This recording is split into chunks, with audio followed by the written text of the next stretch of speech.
Démarrons cette rétrospective de la semaine du PDD Access en Ituri avec le lancement officiel du projet de réinsertion socio-économique et psychosociale des 91 ex-combattants, dont 30% de femmes et 182 membres des communautés vulnérables dans les territoires d'Irumu en province de l'Ituri. Ces activités étaient lancées au cours d'une cérémonie officielle qui avait eu lieu le vendredi 24 octobre 2025 devant les bureaux du groupement Batalé dans la chefferie de Baboa, Bakoé, en territoire d'Irumu. Elles s'inscrivent dans le cadre du projet de réinsertion des ex-combattants et des membres des communautés vulnérables financé par la MONUSCO à travers sa section des DRS. Dans cette même province, le territoire d'Irumu s'est officiellement doté de son cadre de concertation pour la paix et appui au programme de désarmement, de mobilisation, relèvement communautaire et stabilisation CCPAP. Son installation était intervenue le mercredi 29 octobre 2025 à l'issue d'un atelier de vulgarisation de la stratégie nationale. Le CCPAP tire son soubassement dans l'ordonnance présidentielle portant création du PDD Access. Ce cadre est composé des autorités locales, de membres des organisations de la société civile, du PDD Access Antenne d'Irumu et autres partenaires clés. Cette structure sera dirigée par l'administrateur du territoire d'Irumu. Passons à présent au Nord Kivu, où il y a une formation des ex-combattants dans les territoires, dans le cadre de la réinsertion socio-économique.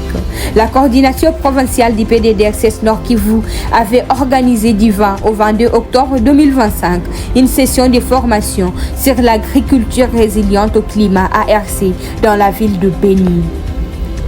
Cette activité avait réuni 30 ex-combattants, dont 12 femmes et des membres des communautés bénéficiaires du projet RECEP. Toujours au Nord Kivu, dans le cadre du DDR Enfants, la coordination provinciale du PDD Access Nord Kivu avait débuté le jeudi 29 octobre à Butembo.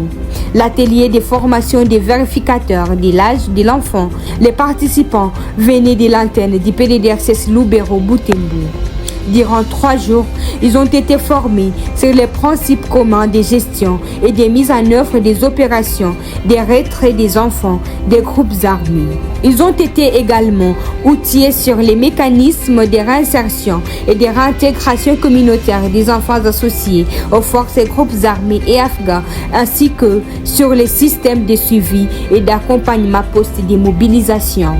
Ensuite, le PDD Access Nord Kivu avait lancé le mardi 28 octobre 2025 à Beni un atelier interprovincial de 2 jours consacré à l'analyse du contexte du recours aux enfants, filles et garçons par les forces et groupes armés dans les provinces du Nord Kivu, Sud Kivu, Ituri, Maniema et Tanganyika.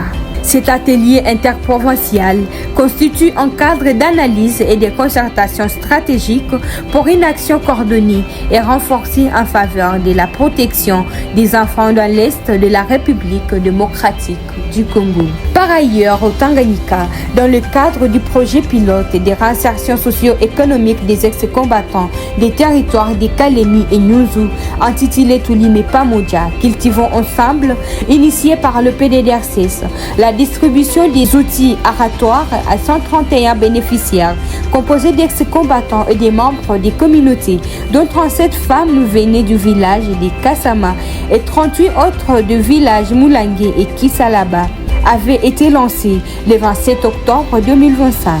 Le lancement officiel de cette distribution à Tumbwe avait réuni plusieurs personnalités, dont le représentant du grand chef de la chefferie Tumbwe et plusieurs autorités coutumières. Cette participation témoigne du soutien local à cette initiative de paix et de développement dans les territoires de Kalemi. S'aimer la paix, récolter la confiance, la cohésion sociale au cœur du projet Tulime Pamoja au Tanganyika. Dans les plaines de la chefferie de Tumbwe, une nouvelle forme de paix prend racine. Avec le projet Tulime Pamoja, cultivons ensemble, le PDD Access ne se limite pas à soutenir la reprise économique Il reconstruit la confiance, rétablit les liens sociaux et jette les bases d'une cohésion sociale durable dans des territoires longtemps fragilisés par les conflits armés.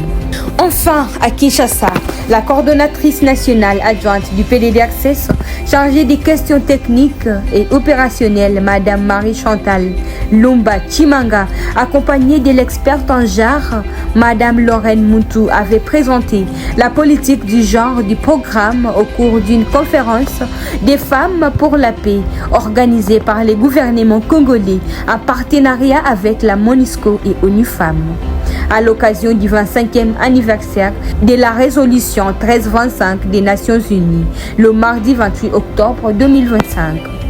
Adoptée en octobre 2000, la résolution 1325 reconnaît le rôle essentiel des femmes dans la prévention et la résolution des conflits, ainsi que dans la consolidation de la paix. L'objectif était d'évaluer les progrès réalisés depuis l'adoption de la résolution 1325 et identifier les actions prioritaires pour renforcer la participation des femmes dans le processus de paix. Les messages principaux de cette rencontre étaient clairs. Aucune paix durable ne peut se construire sans la pleine participation des femmes.